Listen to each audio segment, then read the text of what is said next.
Bienvenue dans l'ADF de ce 3 octobre 2017 et aujourd'hui je te parle de cinéma d'horreur qui ne fait pas peur. Il y a quelques jours j'ai vu au ciné le film Ça. Tu en as certainement entendu parler, t'as pas dû passer à côté parce que tout le monde en a parlé, il y a eu des énormes campagnes publicitaires. Tu sais, c'est ce film avec un clown, avec un ballon rouge et un enfant en veste jaune. C'est le remake d'un plus vieux film qui avait le même nom, Ça, donc It en anglais. Donc là, aujourd'hui, le but, c'est pas de faire une analyse de la différence entre l'ancienne et la nouvelle version, entre l'original et le remake, mais plutôt de t'expliquer pourquoi ce nouveau film de Ça, qui se veut être un film d'horreur, ne m'a absolument pas fait peur. Donc tout d'abord, si tu l'as pas vu, en gros, ça raconte des créatures horrifiques qui veulent bouffer des enfants. En gros, c'est ça, hein, t'as pas besoin d'en savoir vraiment plus pour comprendre ce que je vais te dire maintenant. Donc, je viens de te dire, le film ne m'a absolument pas fait peur, mais bon, c'est pas tout à fait vrai. En fait, il m'a fait peur, mais que à des moments très précis. Par exemple, j'avais assez peur, ou j'ai sursauté en tout cas pendant les scènes où il y avait des jumpscares, mais je n'ai pas du tout eu peur pendant les autres scènes qui se voulaient terrifiantes, avec des effets d'angoisse vraiment très recherchés.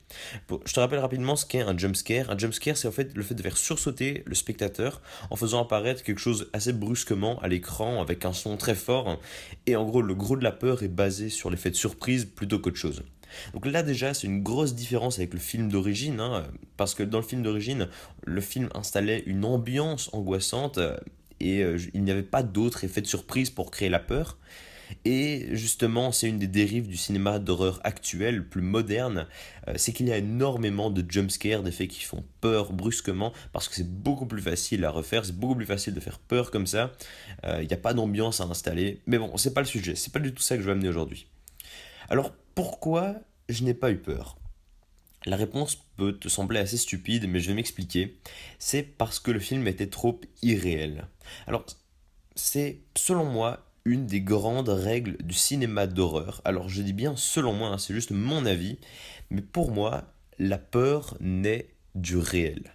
Donc je te répète, c'est ça la grande phrase de cet épisode, la peur naît du réel. Par exemple, dans le film, il y a beaucoup de scènes où il y a des espèces de morts-vivants ou des lépreux ou je sais pas quoi, qui sont montrés en gros plan en train de crier, de pourchasser des enfants. Et moi, ces scènes-là, mais ça m'en touche une sans faire bouger l'autre. En gros, je veux dire que je m'en fous vraiment, ça m'affecte pas du tout, ça me fait vraiment rien. Pour moi, c'est trop irréel. Je sais que c'est une bête image de synthèse et il n'y a aucune possibilité de remettre ça en perspective avec ma réalité. Il y a une autre scène qui peut être vue comme étant assez gore, c'est une scène où il y a une fille qui est dans sa salle de bain et puis tout à coup, il y a des litres et des litres de sang qui se font éjecter de son lavabo, la, la pièce est remplie de sang. On peut se dire, on peut trouver ça assez gore. En soi, dans le principe, ça allait, hein, c'est très gore.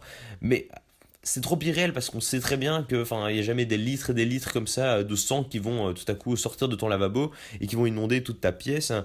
Et, euh, et donc, même si c'est un peu gore, à partir du moment où tu remets en question et tu sais c'est de la peinture rouge, bon voilà, c'est pas plus impressionnant que ça. En tout cas, selon moi, c'est comme dans les films de Quentin Tarantino où tu vois des gens dès qu'ils se font tirer dessus qui explosent avec du sang dans tous les sens. Bon, bah, à partir du moment où tu sais que c'est de la peinture rouge, c'est plus si gore que ça et tu commences à trouver ça plutôt marrant. Bon, bah voilà, là c'était pareil. Le film était trop irréel pour que ça me fasse peur. Mais en parallèle, il y a une ou deux scènes entre une enfant et son père qui, elles, m'ont mis très mal à l'aise. Parce que justement, ces scènes-là n'avaient rien d'irréel.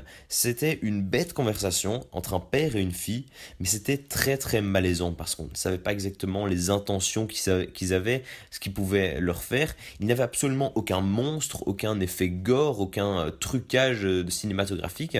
C'était juste l'ambiance qu'installait la scène qui était très malaisante et qui faisait vraiment pour le coup vraiment peur. Et ça, justement, c'est parce que c'était très réel, on pouvait s'identifier à cette scène. C'était une discussion entre un père et une fille, et c'est ça qui installait, selon moi, la peur la plus efficace.